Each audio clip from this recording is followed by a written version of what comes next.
Hey folks, welcome to Narratives. Narratives is a podcast exploring the ways in which the world is better than in the past, the ways it is worse, and the paths towards a better, more definite vision of the future. I'm your host, Will Jarvis, and I want to thank you for taking the time out of your day to listen to this episode.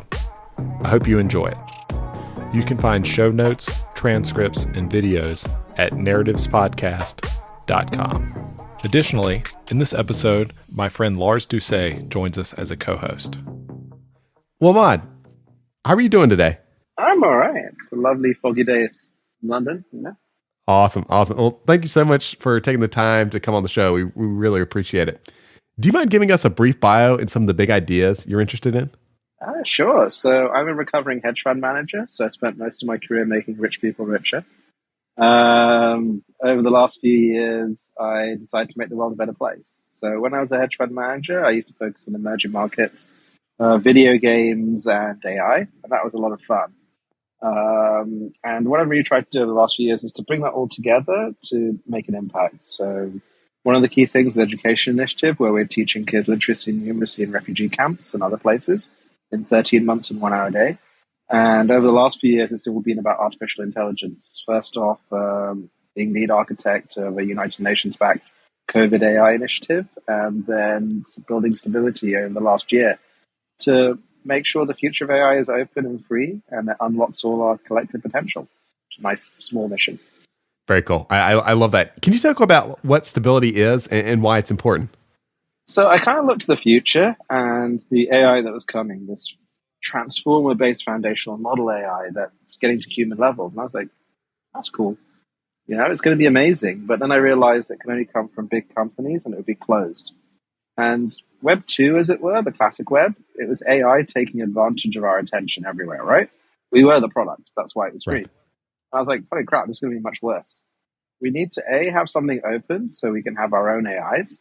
And it needs to not be big models, but reusable models. And B, wouldn't it be cool if it actually reflected the diversity of humanity, as opposed to, you know, all this AI ethics stuff about models that don't recognize black people because they're only trained on white people, or like dispensing things.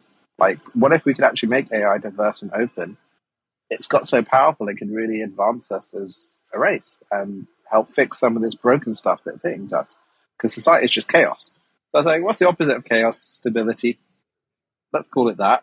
And let's get people from all around the world to build cool stuff. That's great. And you just released a product which has been really cool. We've been using it here in Narratives to generate some art. It's been great. Can you talk a little bit about the product you just released, open onto the web? Yeah, so there's this thing about models and products. So Stable Diffusion is the model itself. It's a collaboration that we did with a whole bunch of people, and we kind of spearled. We took 100,000 gigabytes of images and compressed it to a 2 gigabyte file that can recreate any of those and iterations of those. I like to call it a trillion images in your pocket. It runs on a MacBook M1 or anything like that. It's the first truly global text-to-image model that's good.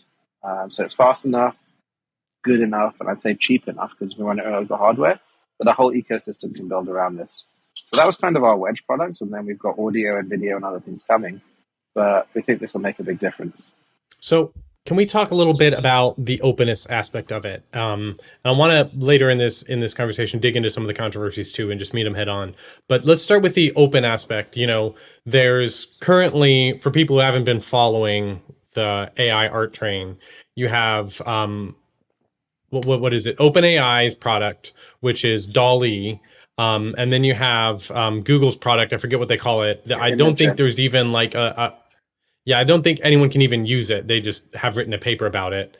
And then there's some other lesser models out there. There's also Midjourney, which it was quite impressive. And then there's your stuff. Those are the ones I'm aware of. And can you talk a little bit about why you specifically decided to make yours open, what you mean by open, and how that contrasts with some of the other models that are out there? Yeah, so my team over the last 18 months have been building up the AI art scene. So the models that underlie Midjourney and Wombo and all of these other things are actually from my team. We released them MIT open source, so anyone could use it without attribution or anything like that, because they were fantastic and they could do really descriptive art.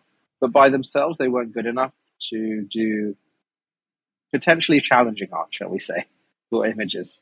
The models have got to the point now where they can basically do photorealism and things like that. So in the release of this model, that's also much, much faster, and we wanted to put out to the world, we had to have some special considerations around usage.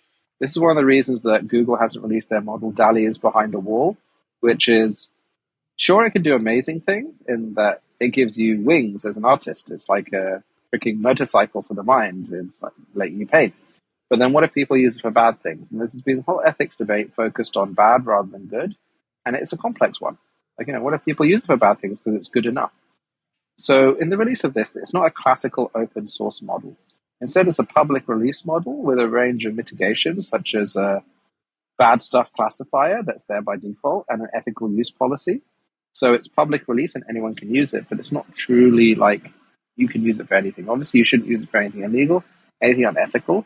But our view was that by releasing this, so anyone could take it and extend it, provided they stick with the license, it would spark a wave of creativity around the world, because there's nothing like being able to develop new experiences on your own computer without any specialist hardware. And again, it was a big effort to get it down to that. It's nothing like being able to create something that is striking, like Robin Williams as Legolas, or a Tesla Roadster in the style of Starry Nights. It can do that and understand that. So our view is very different because, we have a different approach to what is beneficial, what is right, and what is open versus a big tech company, which is a lot more cautious, And again, our focus is on unlocking potential in a reasonable and ethical way. Right. So what are some of those reasonable restrictions you talk about that you have fewer restrictions than OpenAI, but you still have some. So what is an example of things I'm not allowed to do with Stable Diffusion? And I mean that in the legal sense, not in the sense that I can download your model and remove the NSFW filter. Yeah. So, there's this question between legality, morality, and ethics, right? And they kind of play. Right. So legality, you're not allowed to do anything illegal, full stop. Government will come after you, right? Right. Morality, but I mean that goes without saying. Like if I create, some class of images that's illegal in my country, like the police will just enforce that. You don't have to enforce that. Yeah, but I mean, some of the pushback we've been getting is, what if people use this to create hate crime images or illegal stuff? And the classical thing of open source is that you don't kind of restrict it because the assumption is people will use it legally. It is another tool like Photoshop, which you can also use to create this. But this is particularly pertinent because of the speed.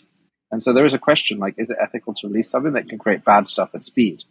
Our view is that the good stuff is far beyond that. Again, there are ethical use restrictions beyond the legality, but we also specifically mention the legality of this, but it's not a straightforward or simple thing. The ethical and moral side is a little bit different because, in France, you can have topless ladies. In India, you definitely can't. How do you adapt to the different things? So rather than having a giant filter and deciding what is ethical and what isn't, what's moral and isn't, as opposed to legality, which is separate, we took just a snapshot of the internet. So one of the ways I describe this is a generative search engine. Like when you go on Google Images and you type in a search, you're doing it for a purpose, to get that image back. This can generate any image from a scrape of the internet, which is biased and does have not safe for work and other things. And it's up to you how you use it. We're very big on personal agency and kind of usage, whereas a lot of the big tech companies are a lot more paternalistic in that they're concerned about the downstream impacts for ethical and business reasons as well. This model was also released by the University of Heidelberg Compiz team, who are academic partners, who are one of the leads on this. And so it falls under European legislation. And then we are a UK-based company, which falls under UK legislation. And then people are using it for all around the world, which falls under different legislations. There is the model itself, and then there are implementations of it, like Dream Studio, where you're not allowed to create not safe for work, and it's got a separate kind of policy. The reality is that this is an emerging field that's happening so fast that we don't have all the answers. One of the things we wanted to do is broaden the conversation in particular. So people could both create amazing things. There were restrictions and guardrails legally, and then it kind of goes beyond that. Finally, as part of the OpenRail Creative ML license that we put it with, you have to include the license if you use it or if you show it to end users, stating to them that they do have this ethical responsibility and reminding them this is a very powerful tool. That's a bit not normal, and there is a legal obligation. Although the likelihood of being enforced, it's going to be complicated to kind of find. Instead, we call out people in public who don't put it, and usually they put it afterwards because it's not an onerous thing. But again, it's just like you have a powerful tool, please use it responsibly. What about so you made it, much more open than the existing things, although it doesn't fall in the technical definition of open source. So there's this other notion with these big models that are trained on these huge data sets. So I can run Stable Diffusion on my machine, but I can't train, bajillions of images on my machine. So how much of a barrier is that? Like that seems like a technical barrier to making it available to just every Joe Schmo. But what do you think of that barrier? Will it come down? And what have your efforts been in that regard? No, I mean, every Joe Schmo can actually use it. And if you've got maybe a 3090, you'll be able to fine tune images on it. It might take a while, but it's actually accessible. Like okay, what does fine tuning mean? Are you saying that I can actually like change the training? Yes. Even with my local resources? Yeah. Oh, interesting. So what you do is you take this gigantic 100,000 gigabytes of images, and you compress it down to 2 gigabytes, and this neural network of what's known as the latent spaces or hidden layers of meaning. This is what a glass is, or a glass is that, or a glass is on the material. It understands things in context because it forms, again, these hidden layers of meaning. It's like compressed brain. Then what you can do is you can add neurons on. So you can fine-tune it, for example, on textures. And then you have a model that's texture-based. So we'll be releasing in the next few weeks things to be able to create textures or pixel-based art or watercolors or classical medieval paintings. It learns from those as you add it to the training data set over and over again. Again, it does require resource, but it will work on the 3090 NVIDIA graphics card, which I think is amazing because people will create their own sets. To create the base model, though, that foundation model, you do need a freaking great big supercomputer. Although, again, we took it down massively, the amount of compute needed for this model. Other models we're training are far larger. Like our supercomputer is the 10th fastest public supercomputer in the world. But this one required like hundreds of thousands of dollars of compute versus the million or 10 million that other models did before. I mean, in the scheme of company financing, 100,000 sounds, I mean, the number of zeros makes a big difference. Yeah, 100%. Again, like we have one of the fastest supercomputers in the world, so we can do massive model training, but we wanted this to be accessible. And the model training code is out there, so people can take it and train their own models from scratch. Or they can use our base and train new models. So like right now, as of today, someone just trained Anime Diffusion.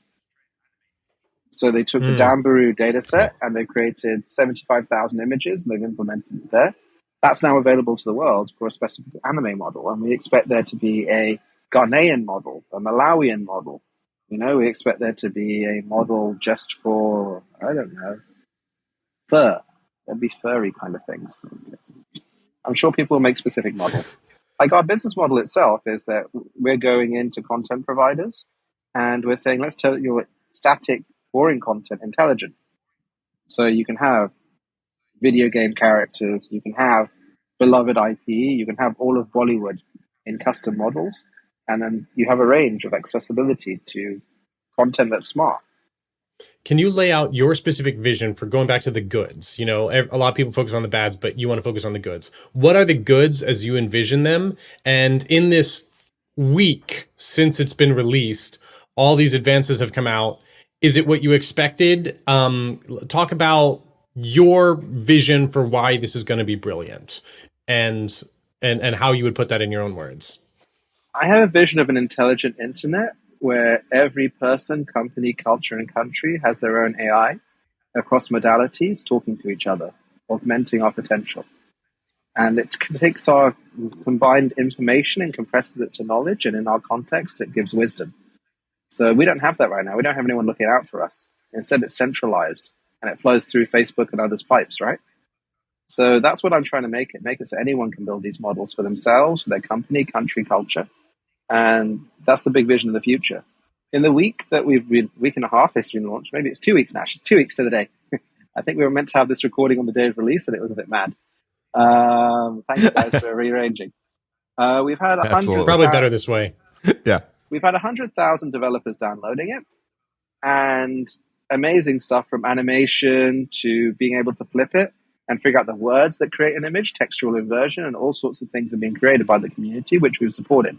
We supported people who use our API, don't use our API, it doesn't matter. A billion people are going to use this. Because to put this in context, this wave of innovation has occurred with just 100,000 devs downloading it. 25 million downloaded our language models. Every dev in the world is going to be trying this out, and we're doing hackathons across the world, and it's just going to go exponential with the stuff that people create, especially because they realize this is like a little tiny file that's like a universal translator in a way. People are just putting words in and see it come out, but it's most powerful when it's in a pipeline. Like, you think about it from a games development perspective, you don't call this all the time. You just call it for character creation, you know, or character adjustment or something like that. And you have this thing you can poke, and then image of any type will come out the other side. How cool is that? And players can share it and all these other things, because the same input going in, a couple of bytes, just a word, sentence, can create a masterpiece on the other side. How insane is that? So I'm looking forward to people pushing the envelope and having insane things. And I reckon we can get this file down to 100 megabytes. Wow. And get it to real time as well. They're really usable. Yeah, 1 frame a second, 24 frames a second, 100 megabytes, that's my target. If you get that, then you can create a movie on the fly just from a description. And you've seen that with like Xander Sturbridge. He had 64 different prompts, and it was the history of the world. And that's all there was. And it had frame interpolation between the different prompts in the latent space. And it started from the Stone Age, and it went to the year 3000 AD, like seamlessly from one to the other, just from 64 sentences. How cool is that? That's incredibly cool. Amazing. Now, I'd be remiss if I didn't acknowledge the other side of this debate, which is a lot of my friends have really polarized pretty quickly around the existence of these tools. There's a lot of people who feel kind of threatened by this, and I'm sure you've received a lot of email over the last 2 weeks about this sort of thing.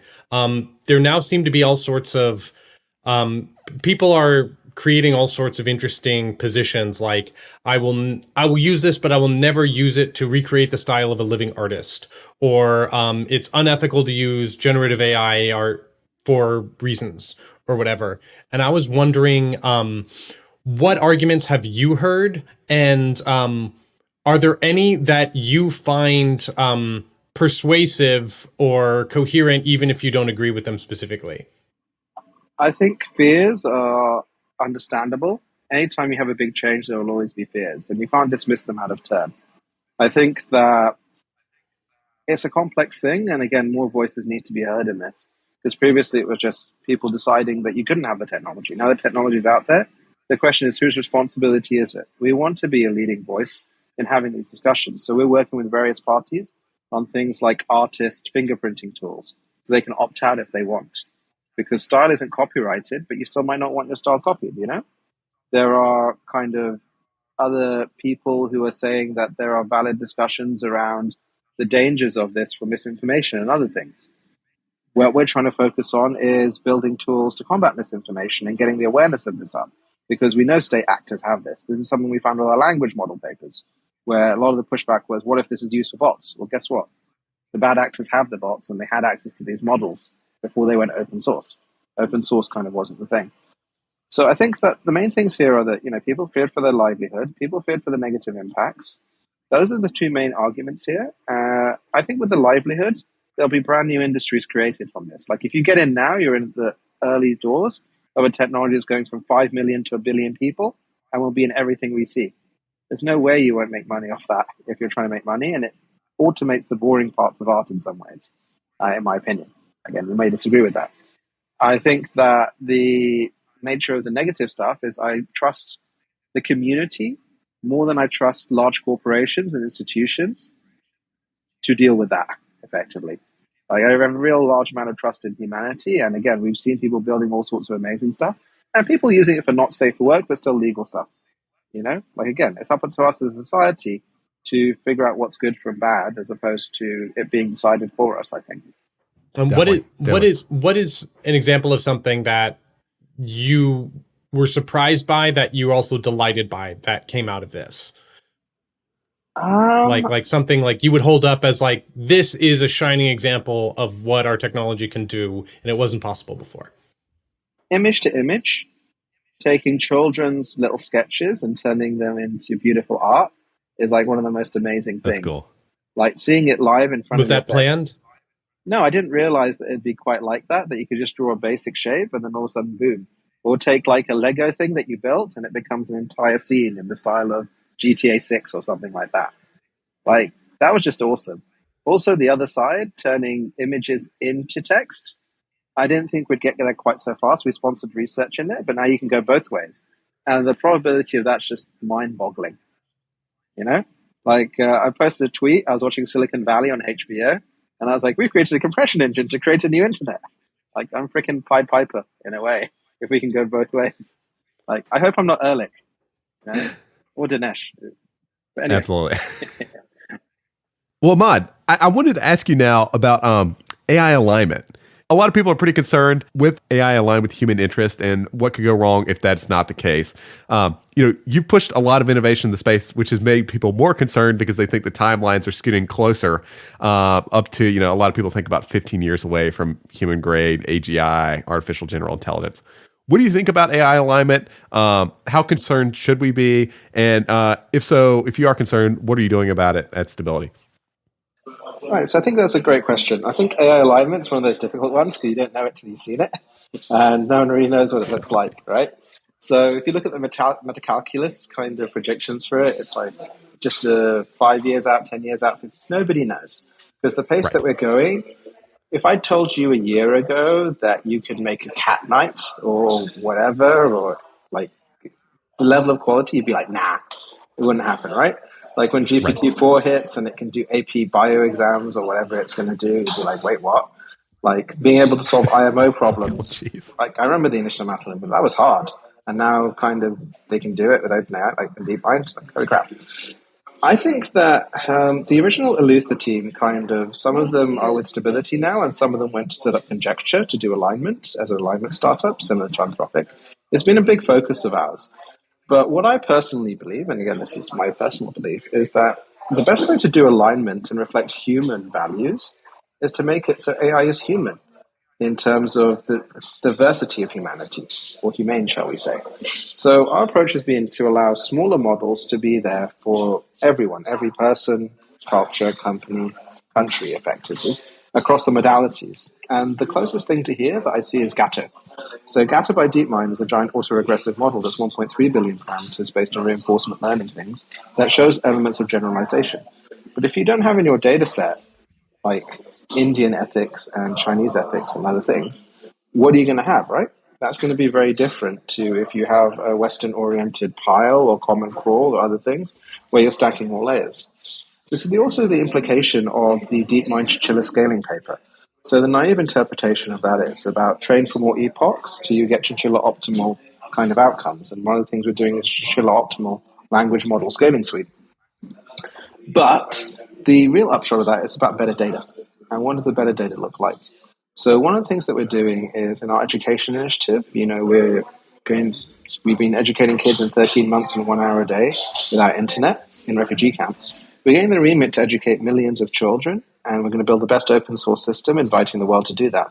But the output of that data is also ideal for creating better AI models that reflect local diversity and culture, because it learns how to learn. And if you've got that happening across the world, I think you're much better likely to have more aligned outcomes than if you've just got one type of data set, which is the internet. And our internet has been optimized for engagement, outrage, and negative things, because those are the things that sell ads. So we need to create better data sets that are more diverse, better models that are more diverse, and then we're less likely to all be paper-clipped and die, which would be great. That really would be great if we avoid that. I'm curious. It seems like one of the next big challenges is going to be, where do you get data from?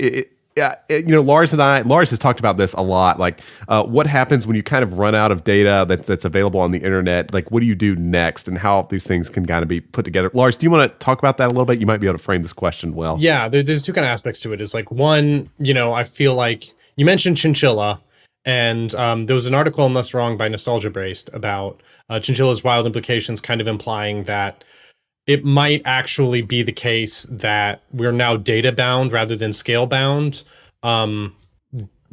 that instead of just stacking more and more layers, that things are going to go more in the direction of you need more data and better quality data. And that's where the returns to AI. Do you agree with that assessment, or is there more to it than that? No, I agree 100%. I think you're seeing the last elements of kind of scale pilling, as it were. So obviously you see Palm, and then there's some big models coming, shall we say, that show generalization above 1 trillion parameters.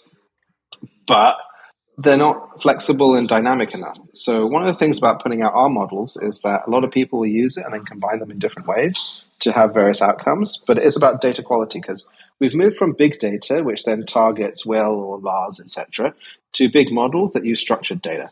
And we've seen elements of improvement in that for extension. This is why, again, at Eleuther, built the Pile, built Lion 400M and then 5B at Lion. Moving to more structured ones will lead to better results because it's, again, reflective of humanity. If you just sit down in front of a TV all day and you absorb information, it's great.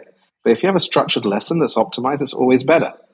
And that's what we need to kind of learn and train on. That's why, like I said, our approach is that we build national level models with open data sets for each country.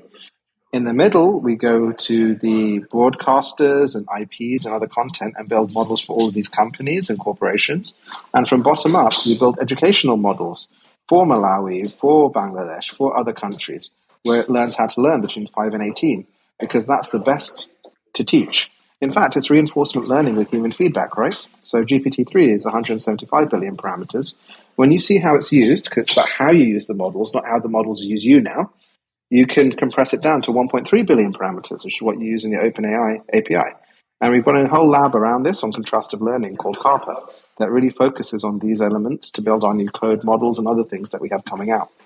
What about the other aspect of data is when, so there's this notion of, I use the metaphor of pre-1945 steel, which is that steel manufactured after 1945 has radiation in it because of atomic bomb tests. And so for certain applications, there's certain kinds of steel that you have to go back and source historical steel to use because only those don't have the radiation. Silver didn't used to tarnish before the Industrial Revolution because now there's too much sulfur in the atmosphere. So I use this to draw a metaphor between pre-2021 data, right? Because, or at least in the domain of art, because now Stability.ai and DALL-E and all this are now adding AI-generated art into the data sets. And before that, you just scrape the internet for images. You can assume that they're not created by AI. After the inflection point, they are. Is there any kind of danger of stagnation or weird kind of effects on your model now that you're consuming your model's own output? Well, we did that for Stable Diffusion. So Stable Diffusion Alpha led to the Simulacrobot aesthetic dataset. So we got people to rate the outputs, and then we fed that back into the model. That's why it's so aesthetic and it's compressed. We had an element of kind of RLHF at the end, effectively. Just like some of the new upcoming big models from people that will not be named had that as the final steps. Instruct elements really help guide the final part of tuning for these models. So models are dogfooding them previous elements, as it were. Going forward, this explosion of images that you see, it's not about amount of data, it's about the structure of the data. Again, if you look, for example, at Eleuther AI releasing the Pile was nearly a terabyte of highly structured data, Archive and PubMed and things like that.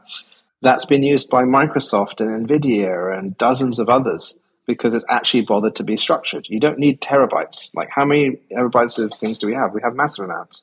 It's about structured data, and that was highly structured and better than Common Crawl that was used in the original GPT-2 and to an element GPT-3. GPT-3 had some data structuring there. So by structure, you mean clean data specifically, right? Clean data, similarly to how organized. One of the things we then did is we took the aesthetic scoring of this data set that we released, Simulacrobot Captions, and we used a CLIP model to figure out the aesthetic subset of Lion 2B, 2 billion images, which were 600 million images that were aesthetic. Because things like PowerPoint slides are not aesthetic. But it does catch other things, like Pokemon are not aesthetic, so it's very bad at Pokemon, as an example. You need to fine-tune them back in. They can look kind of ugly, let's face it, right? But for faces and things, it's very good. Because that's what people... And cats. It's very good at cats. Yeah. So when you talk about diversity and stuff, aesthetics is this highly subjective field. Like, is the answer there to create a lot of different models that are fine tuned on people who think Pokemon are the most beautiful images in the world? Yes, the way is to allow a diversity of models as opposed to have one model that tries to capture diversity. So the way that DALL-E 2 has tried to do it is they randomly add for non-gendered words, genders and races. So you'll get a female Indian sumo wrestler if you type in sumo wrestler, which could exist, but probably not many of them, to be honest. Whereas if you have a like they literally just add the words to the end of your prompt silently, semi-randomly. Yes, you can do that because you can say sign a man with a sign holding up, and then it will say like black or Latin American and things like that because the system picks up on those words. Oh, that's hilarious. Interesting. Yeah. I mean, when you look at Stable Diffusion output, it is the raw output of the model because we wanted to see how people did that before we added all the extra bits. Midjourney takes Stable Diffusion or Latent Diffusion and then adds processing steps on the front and processing steps inside. Similarly, DALL-E does both of those. So when you use Stable Diffusion correctly, you see something like Midjourney Beta, which is beautiful and amazing, but we don't want to filter inputs and outputs. We leave that up to the end user. But then, like I said, it's going to move from people using it to people creating their own. Especially Stable Diffusion 1.4 isn't really what you should be fine-tuning on because in the next few months, you'll get version 2 and version 3 and Stabler Diffusion. Stabler Diffusion is probably what you should start training on, to be honest. Like, this is just a test at the moment. But this diversity, again, we can think about it this way. Data has three. You have data, information, and then you have knowledge, and then you have wisdom. That's the way that I kind of put it. So the 100,000 gigabytes of images that we have from LionTB for the initial training set, that's information. It compressed into knowledge because it figures out the interconnections and latent spaces between words. But the wisdom comes from how you use it to figure out your own aesthetic in your own context, whether that's as a person or a community or something else. And then you create your anime model or your textile model or something else. And that means that then when you combine these models together, you can learn from them. So it's like you put out the framework, and then you bring it all back in to create a more generalized model that's based on the submodel data sets. It's almost a trainer model kind of thing to kind of teach a student. But then also it's very reminiscent to kind of the MOE approach, right? And this is why some of the more interesting architectures coming out have gone back to kind of MOE from kind of highly condensed model architectures. So one of my thoughts here is, it's accelerating so fast. Like after you release this, all these applications come out. I'm most interested in how this gets used in pipelines, right? We're already seeing Photoshop plugins where someone's like, give me this, give me that, then put them together, erase, infill, outfill,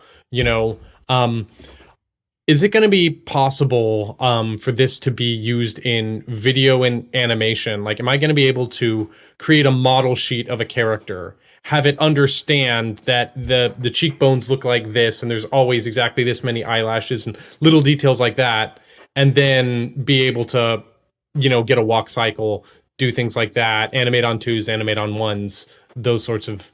Are we going to be able to fine tune it to that degree, or is there going to have to be a lot of tooling in the middle to handle that sort of deal? It's both, right? You can actually literally create anything with it now because you have a generalized text-to-image architecture, but also image-to-text architecture. So if you utilize something like StyleClip or something like that, you can kind of do dynamic adjustments. But being able to understand what in an image is what, you will move to the point where you don't need to have fingers anymore. You can just say, I want this adjusted in this way, and then it will adjust it, just like the neural filters in Adobe Photoshop, right? For the animation architectures and things like that, again, we already have examples of being able to use codecs and other code models to build stuff in Blender. What is a 3D file? A GLB file is a JSON plus a bunch of flat textures, and then we also have kind of text to nerf. So I think all these architectures, being able to go 2D to 3D to animated, they're all there. Dream Studio already has animation inbuilt because the team that built it are the same team that's building Majesty Diffusion and Disco Diffusion and all of these. So I included an example on my Twitter of a sneak peek of the animation features that can do 120 frames every 4 seconds to create seamless animations of some of these things. But it's not integrated the kind of dynamic prompt analysis, the ability to do in-painting with just targeted things as opposed to drawing. These will all evolve, and again, people will mix and match the pipeline so they have different models for different things. This is also important because one of the things I've recommended to people is the Stable Diffusion model has a very small clip. We have a bit G coming out this week and then a bit H that will make it go way beyond DALL-E 2. Why don't you use it with a model with a different architecture, like the VAE architecture that you've got in Cryon or DALL-E Mini? Use that as the first step, and then use Stable Diffusion as the second step. Hardmarrow and others have shown what type of amazing output you can get. Do multi-step outputs with the best models there, and then do dynamic targeting of these various elements to do text to 3D mesh and other things. And you can use existing libraries then. Don't try to one-shot everything, or even try to two-shot everything. Just be intelligent and realize what it is this translation engine. Right. So you've built all this amazing technology, and then you've made it open within the confines of how that's possible within this sort of technology. Can you describe a little bit about how your business actually works? Obviously Google and the others have decided that it's best to keep it closed and SaaSified, SaaS, software as a service for the audience. But what is your plan to turn this into a sustainable business? So, for example, we announced our Indian partnership with Eros last week. We have an exclusive partnership on all Bollywood assets, and we're going to turn it all intelligent to have dynamic Bollywood things. So you can create your own Bollywood music videos and audio and images. And we have a revenue share on that. We have world-class industrial APIs. So if you want to do 100 images in 4 seconds, you can do that via our API, which you can't do on your local GPU. But for Dream Studio, the next version of it, you'll be able to use your local GPU or the cloud GPU with our brand new interface. So we've got a product strategy, which is some amazing products like Dream Studio for animation and prosumers. We have an API strategy where we have some of the biggest companies in the world plugging into our API and lots of announcements on that. And we will be the lowest cost API provider because we've got that scale. Plus, you get the latest models from our API before they're released. So I think today we're releasing 1.5 via the API. In a couple of weeks, we'll release that public. We just got a few things to sort. But then version 3 will be short after and things like that. Plus our specified in-painting models and other things, plus brand models from various brands that you can incorporate. Those won't be open source because they're not benchmark models. They're just fine-tunes that we did like anyone else. But we have a commitment to releasing the benchmark models to build the ecosystem within a couple of weeks, of them being available.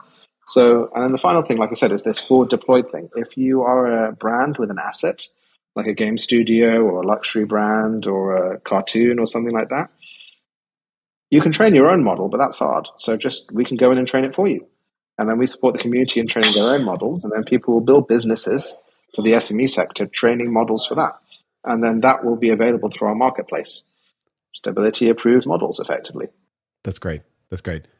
Ahmad, I'm curious, what do the next 10 years look like for, Stability AI? What do you want that to look like? Do you foresee just, running this for a long time? Do you have any big goals within the next decade? Yes, in the next decade, every child should have access to the absolute best education, healthcare, and resources that they need. I want every country to be running on open source intelligent architecture to make people happier, full stop. I think we'll have real-time Ready Player One type experiences for people who want to share and communicate. And it's going to be freaking awesome. That's kind of it. I love it. So one question is about your educational stuff. We've kind of zipped by in the middle while we've also been talking about kind of very narrowing in on the AI art stuff. So you've got these. Have you got an actual educational platform that you've released now, or is that still in the works? We've been deploying it for years. So we have randomized control trials with the United Nations and UNICEF and the International Rescue Committee and others showing efficacy of 76% of children in refugee camps get literacy and numeracy in 13 months and 1 hour a day. And now the remit is to take that and invite the world to say, if you have an entire country, and we can't say which one just yet, but it's been mentioned some places, or multiple as we will have, to educate, and you control the hardware, software, deployment and curriculum to a degree, how can you give them the biggest potential and make them happiest? And I think that's something a lot of people will be interested in, participating in as a global project. And that'll be better than what we have right now, because what we have is non-personalized education, non-feedback education. So we have a platform now that's dumb and still does great. So let's make it smart and help them achieve their potential. Right. So how do you feel about intellectual property in your brave new artificially intelligent world?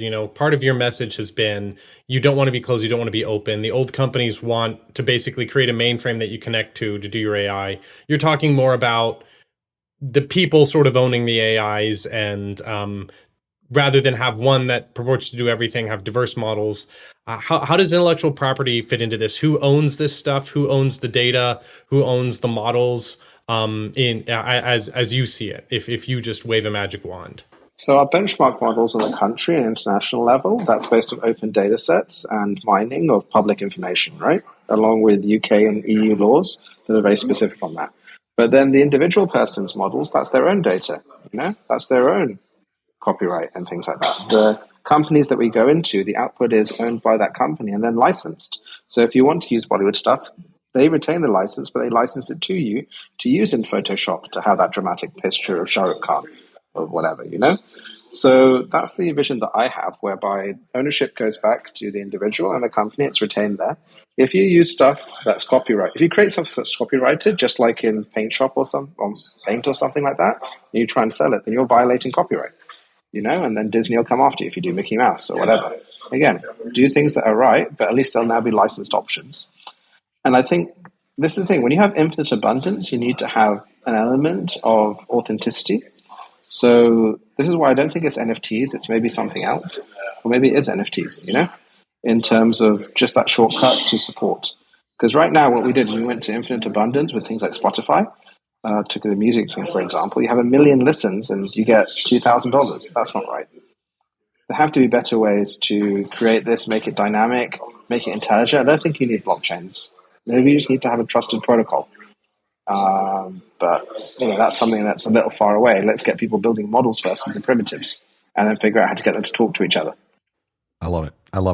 Well, Ahmad, thank you so much for joining us today. Where can people find you? Where should we send them? So you can go to stability.ai. There's our communities there. So, we have Harmony coming online this month for music. We're going to release our first models there, Dance Diffusion, in a couple of weeks. Lion for images, Eleuther for language, OpenBioML for our protein folding and other work, and many other communities kind of coming up. Our socials are all going live, and you can find it from there. Or you can just bother me on Twitter. Awesome. Well. And, of course, the Stable Diffusion Discord. Absolutely. So, please join. It's fun. Awesome. Thanks so much, Ahmad. We really appreciate it. Thanks very much. No problem. Thank you, guys. Bye. Special thanks to our sponsor, Bismarck Analysis, for the support. Bismarck Analysis creates the Bismarck Brief, a newsletter about intelligence-grade analysis of key industries, organizations, and live players. You can subscribe to Bismarck Brief at brief.bismarckanalysis.com. Thanks for listening. We'll be back next week with a new episode of Narratives. Special thanks to Donovan Dorrance, our audio editor. You can check out Donovan's work and music at donovandorrance.com.